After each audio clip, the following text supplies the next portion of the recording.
Friends, I welcome you to my channel. Before listening to this story, I will ask you to like and subscribe. It is not difficult for you, but it is pleasant for me. And we're starting. On Friday evening, my wife sternly entered the house. Her whole demeanor suggested that today was exactly the evening I had been waiting for. She saw me and came towards me with a determination that impressed me. She was going to outdo herself and keep control of this conversation. No. Hi, honey. We need to talk. She froze. I intercepted her remark. I continued. Honey, you know I love you, but I've come to the conclusion that I'm not in love with you anymore. Her mouth opened and closed. My mind couldn't accept the idea that I was using her work, her lines, her plans. To be honest, darling, you know that things haven't been going smoothly in our marriage for some time. We are not quite happy. And to be honest, I met someone else.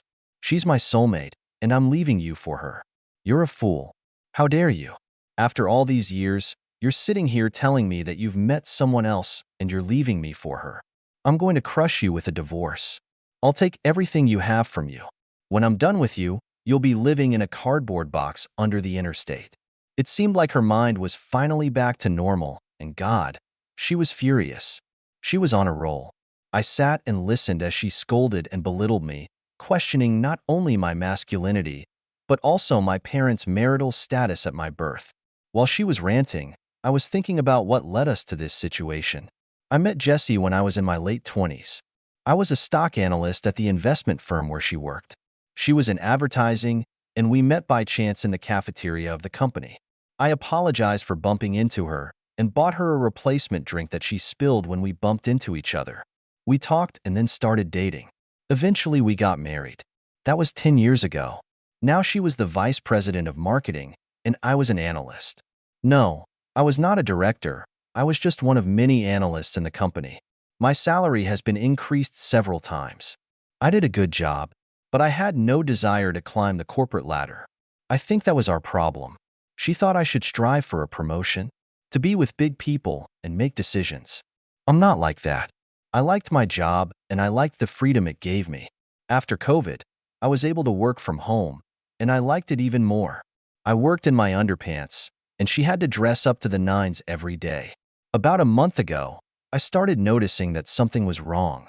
I asked her about it, but she turned the conversation to politics. Deny, deny, deny.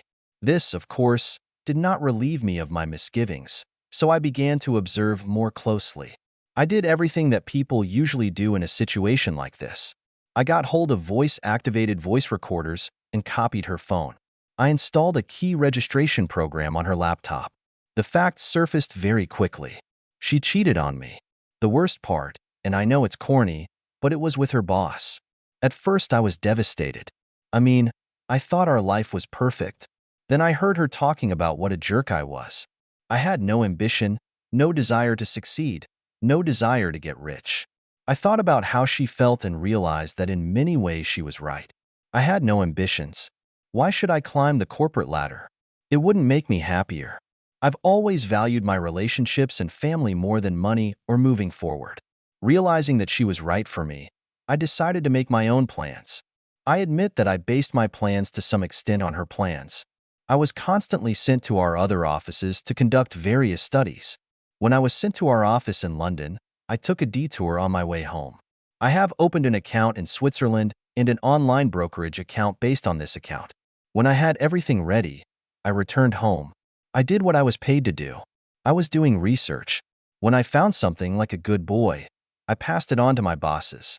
But I also made sure that I got my piece of the pie. I also drew attention to my company's mistakes in dealing with clients.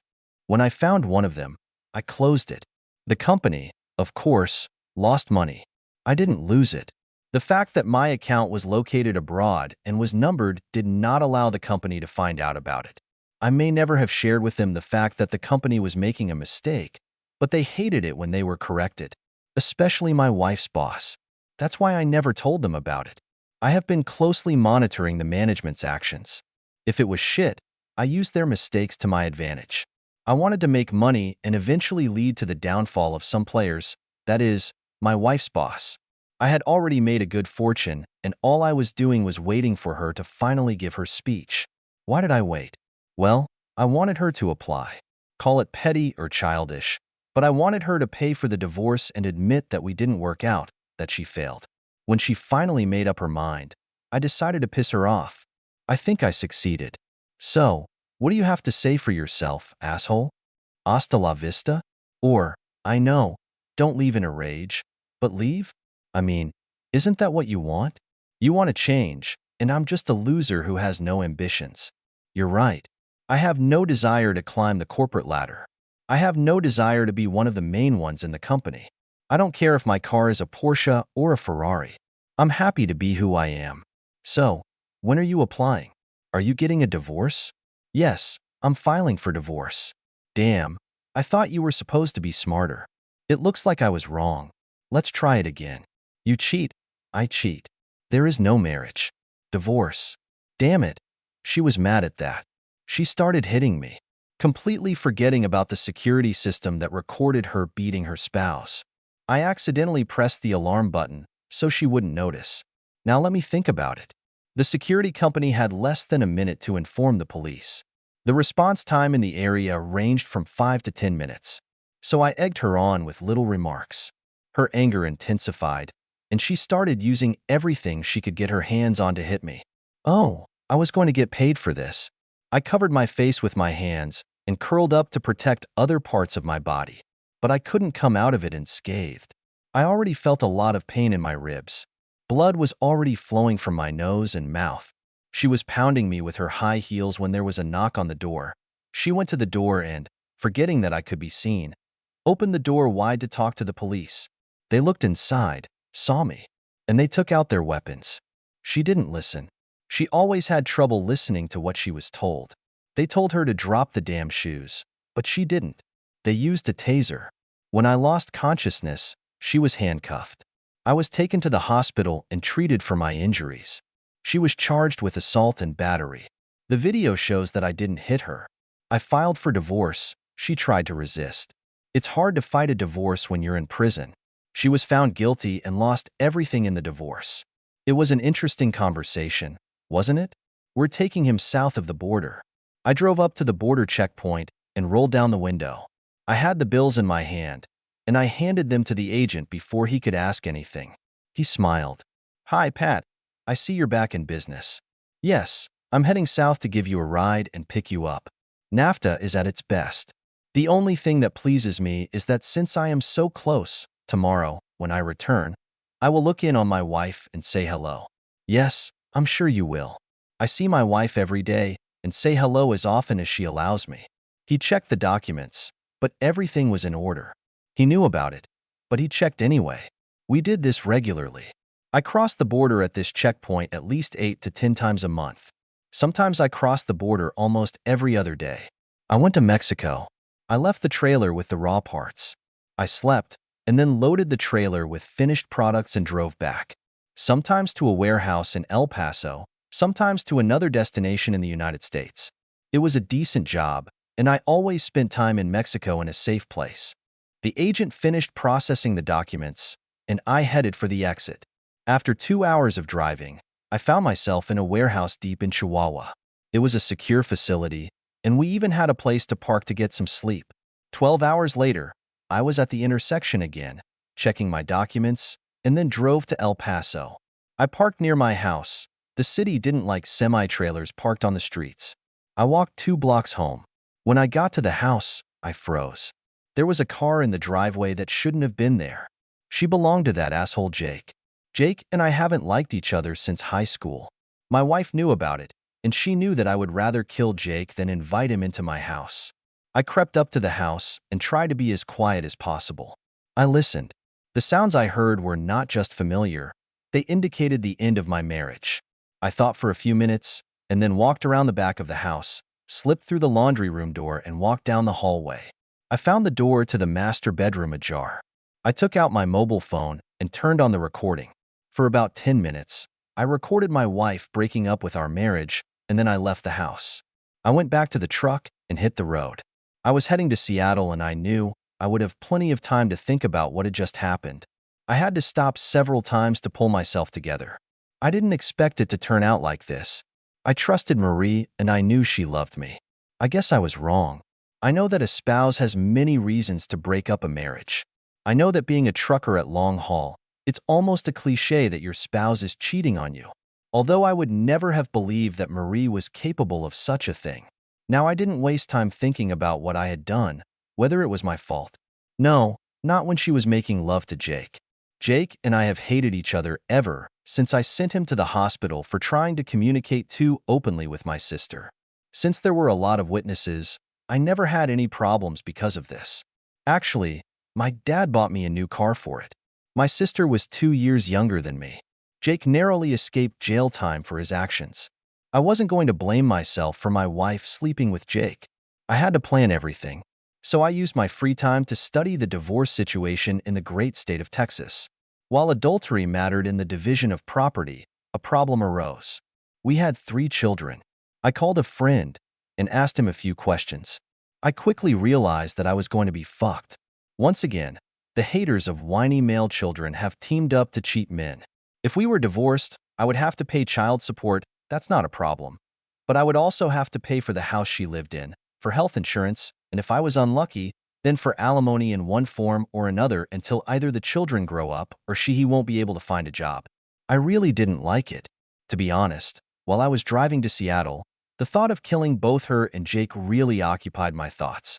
On the way to Seattle, I imagined several different fantasies about how I could do this and get away with it. On the way back, I had a few more ideas that I consoled myself with. It helped.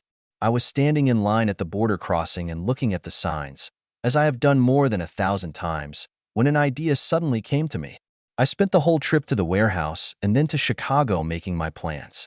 When I returned to Texas, I began to put them into practice. I went to a local gun store and placed an order. I filled out the forms, gave them my driver's license, and continued on my way. I waited the required amount of time and then bought 3 more rifles. I also bought a lot of ammunition and several rifle magazines.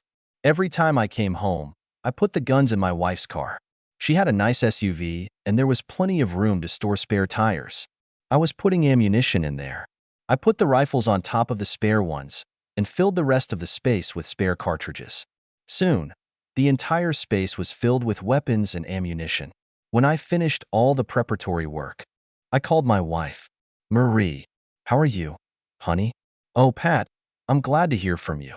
I miss you." We talked a little bit about the kids, and then a little more about other things. Finally, I got to the point. "Marie, how would you like to go to the lodge at the Creole Hotel in SBA? I want a weekend trip there.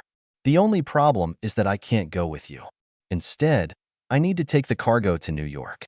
But I thought you could take your sister and go there. I heard it's really great there." She was thinking about it, and I could almost hear her thoughts. She wasn't thinking about taking her sister with her. She was thinking about taking Jake. I was hoping for that. We talked for about an hour, making plans. She was supposed to take the children to my sister's on Thursday evening and thus leave on Friday morning. Then she and her sister could go to a SBA in Mexico and arrive there by Friday evening. Spend this evening and all Saturday afternoon and night at the SBA and return to El Paso on Sunday. We hung up. I called my sister and told her the news. She didn't mind because she loved my children even more than their own mother. I was near Nashville when I got the call. It turned out that my wife and her companion were arrested in Mexico for smuggling weapons. In Mexico, they were stopped for a routine check, and when the car was searched, weapons and ammunition were found in the trunk. The fact that some cartridges were hidden under the spare wheel made this case even more suspicious. The U.S. consulate in Ciudad Juarez informed me that my wife denies any knowledge of the case. I called my sister, and she told me that she has no problem looking after the children. I called my boss and explained the problem to him. When I returned from New York, I was sent on a regular daily trip to the warehouse and back to El Paso. The salary wasn't that high, but it was more than enough to pay the bills. 6 months after my arrest, my wife finally appeared before a judge. The prosecutor presented the evidence. My wife's lawyer stated that she had no idea that there were ammunition and weapons in the car. It didn't matter. She was sentenced to 8 years in prison for smuggling weapons. At that time, I filed for divorce and was granted full custody of the children. My sister has moved into my house and is looking after the children. She is studying law in college. When all the children go to school, she will be able to work full-time. On Thursday afternoon, my wife Sandra, 39, hit me. Honey, we need to talk. Honey? Shit. I'm Robbie Gage, 42, IT director. After reading 293 LW stories, I knew what would happen next. I sat down with a bottle of water. No alcohol. I'm stupid enough as it is. She started with the usual preamble. You know that I love you. I stopped her coldly. Do you love me? That's bullshit. This did not seem to match her vision of this meeting. She depicted a guppy lying on the ground after mistaking a baited hook for dinner. What? What are you talking about? Bullshit, Sandra. You don't love me. When she took a deep breath, I continued. Prove it. Come on, prove it. You never talk to me. You always refuse me in bed. The last 3 times when I wanted to take a weekend off and go to the beach, you refused. You had to stay in town to go to your bachelorette parties. So, before you continue with your obviously rehearsed speech, prove that you love me. Because I'm saying that's not the case, at least not anymore. And again Guppy's mouth dropped open. I continued the offensive. Do you remember when we were young, how you liked to try different poses, read books on how to improve our lovemaking? When did we get in the car on a Sunday afternoon to go on a picnic somewhere secluded? How did you put on beautiful new underwear? When was the last time? I'll tell you. I took out my phone. Picnic, 2 summers ago. I noticed that you refused 3 times because it was too much trouble, even when I said let's just go to KFC or something. She took a sip of the Chardonnay. I'm not done yet. Beautiful underwear? The last time you modeled it for me was before Susan's wedding.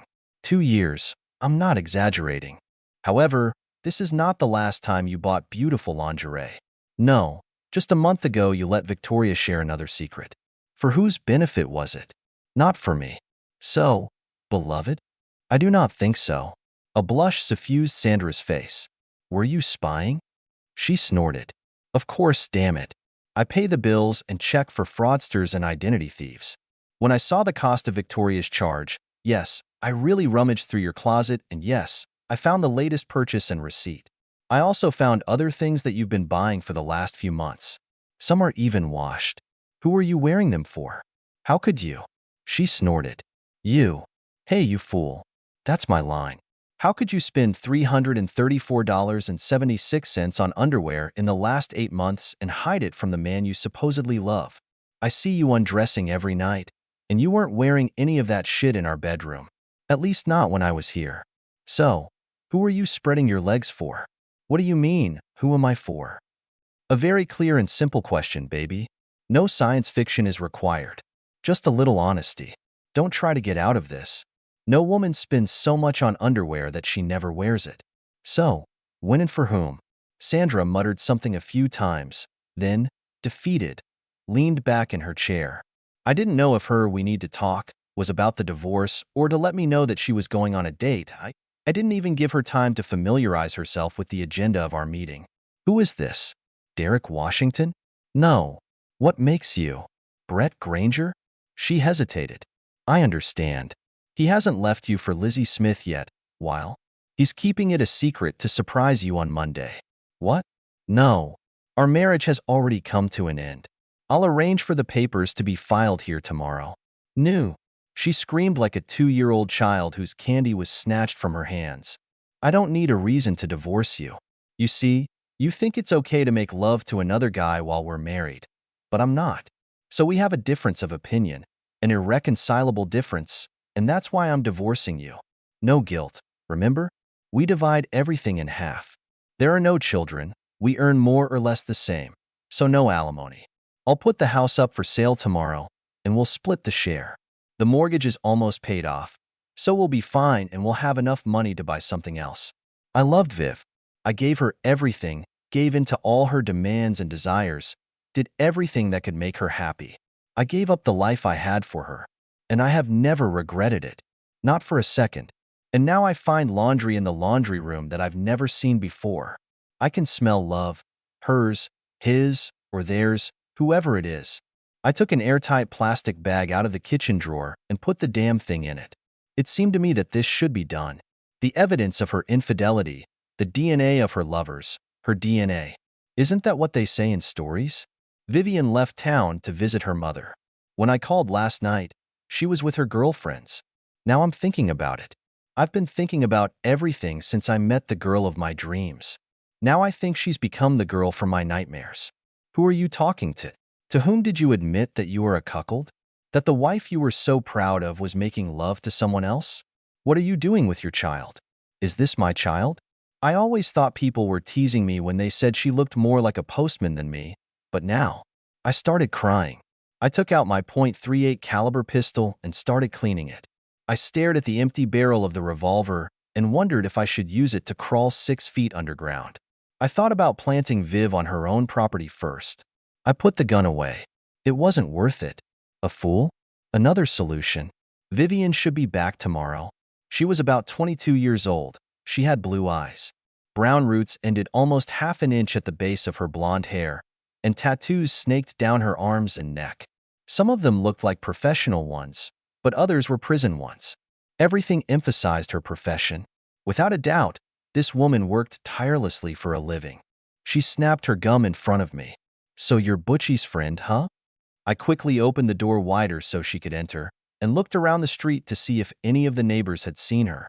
I quickly closed the door, wanting to be alone. "No, Butchie is a friend of my friend." I smiled shyly. "I'm Doug. Actually, my name is Paul." Why did I give her an assumed name? She's at my house, I couldn't hide. "Yes, well, I'm Wanda. Where do you want to do this?" "Click, click," she sang. "Would you like something to drink first?" I headed for the bar.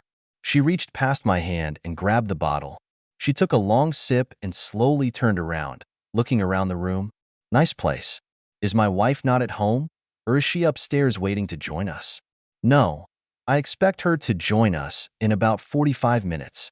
I smiled, still nervous about the presence of the tattooed fool. "Will she want us to, be together?" "When she comes." "Pervert," the fool said between sips.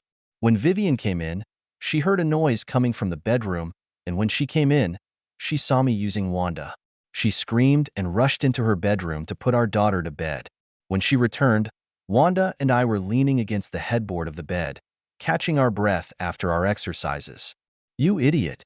How could you do this to me?" Vivian screamed at me. "What do you mean? You did it first. You even left the damn evidence for me to find in the laundry room." I threw a bag of underwear at my future ex-wife. She looked at him dumbfounded, surprised that I had caught her. She picked up the bag and shook her head. "You stupid fool. It belonged to the babysitter." I caught her making love to her boyfriend in our bed. Vivian was spitting with rage. "I didn't buy it. A plausible story. You've been caught." She looked annoyed, but she was actually calmer. "You're an idiot. It's a size 6. Do you really think it will fit me?"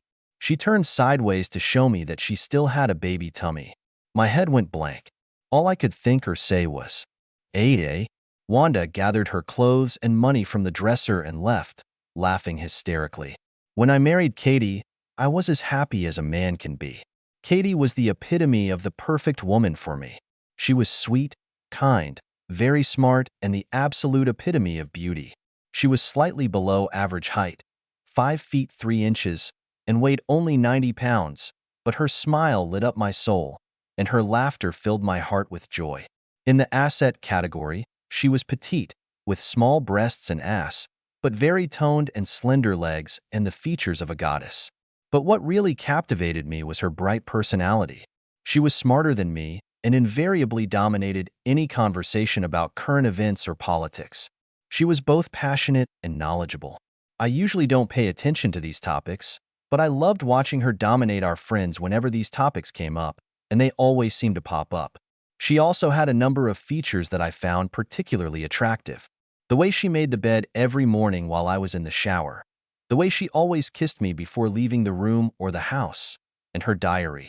From our first night in bed together until our second date, she always kept a diary. It was a cute little volume that she had obviously found in a specialty store for such things.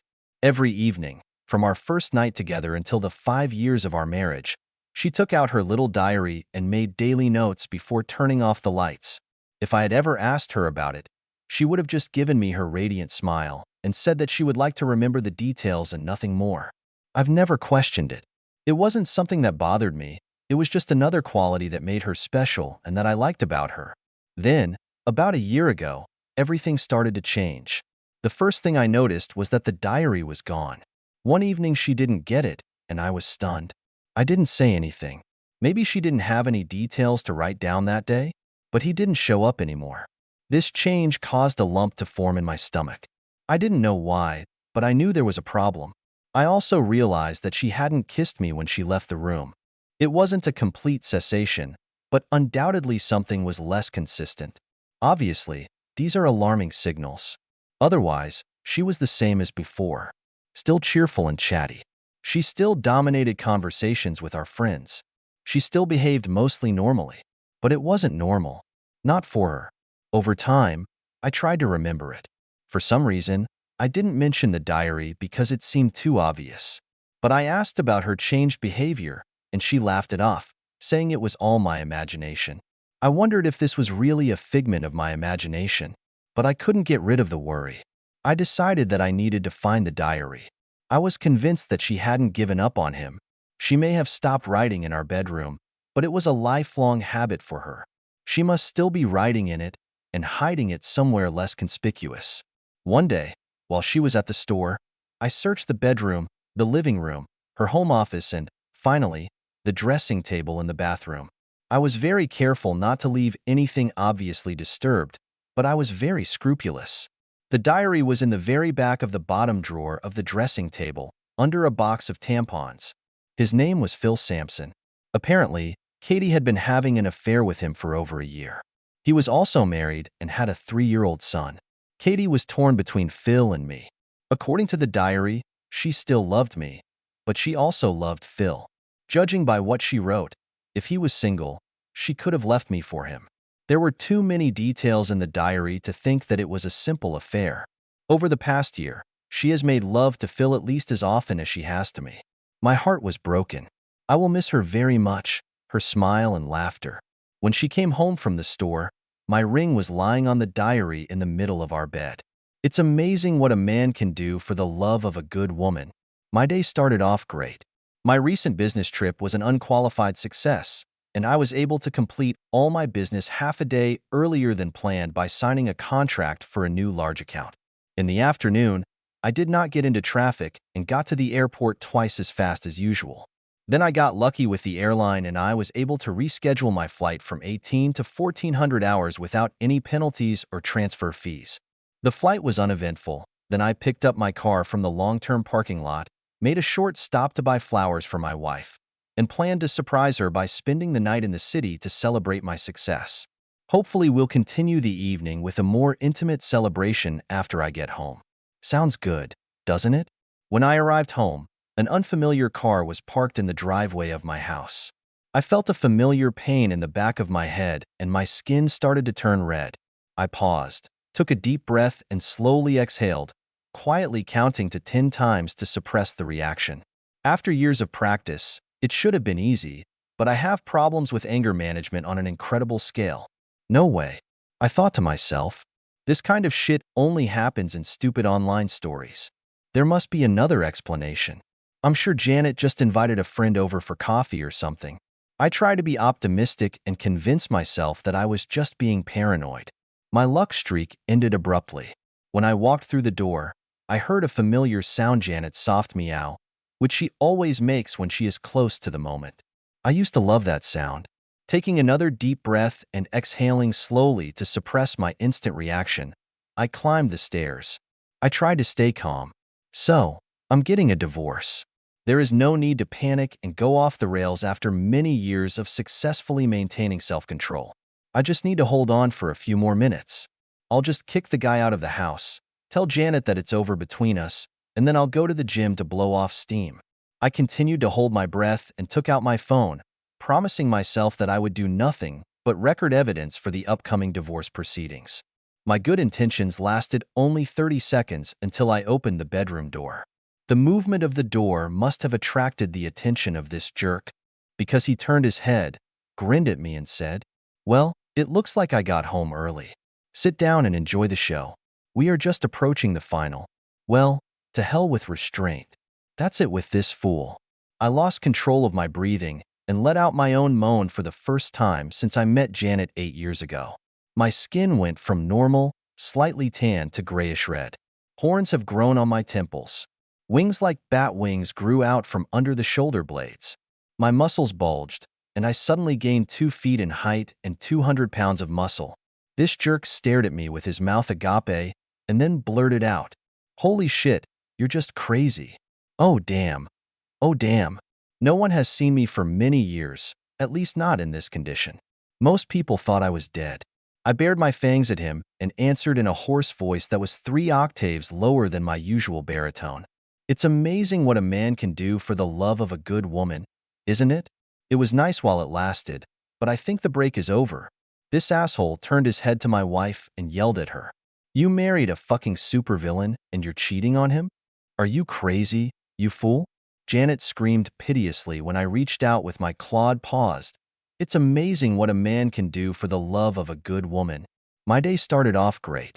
My recent business trip was an unqualified success, and I was able to complete all my business half a day earlier than planned by signing a contract for a new large account. In the afternoon, I did not get into traffic and got to the airport twice as fast as usual. Then I got lucky with the airline and I was able to reschedule my flight from 18 to 1400 hours without any penalties or transfer fees. The flight was uneventful. Then I picked up my car from the long-term parking lot, made a short stop to buy flowers for my wife, and planned to surprise her by spending the night in the city to celebrate my success. Hopefully we'll continue the evening with a more intimate celebration after I get home. Sounds good, doesn't it?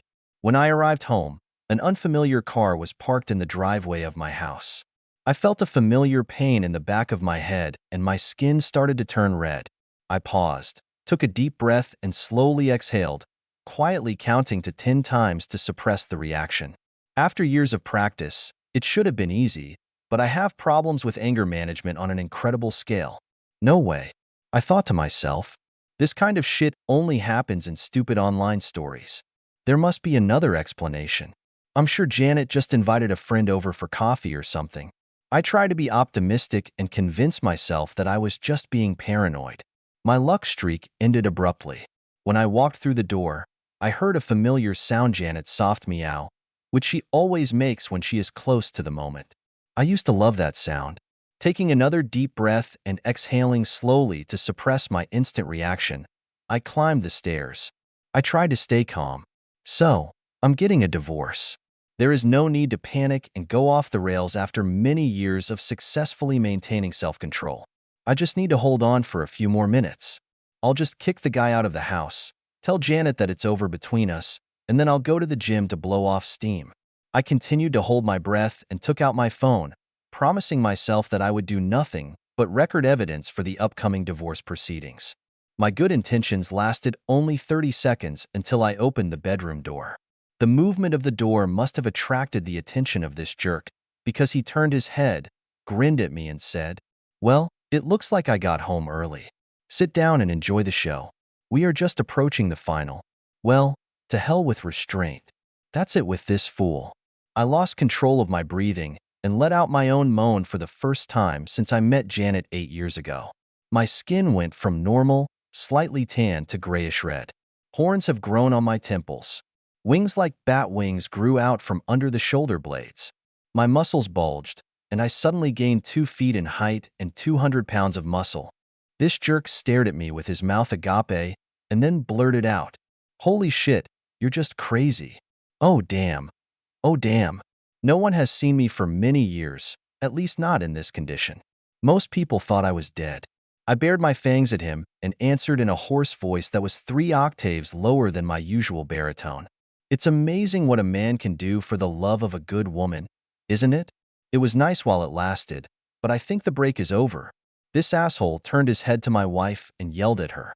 "You married a fucking supervillain and you're cheating on him? Are you crazy, you fool?" Janet screamed piteously when I reached out with my clawed paws.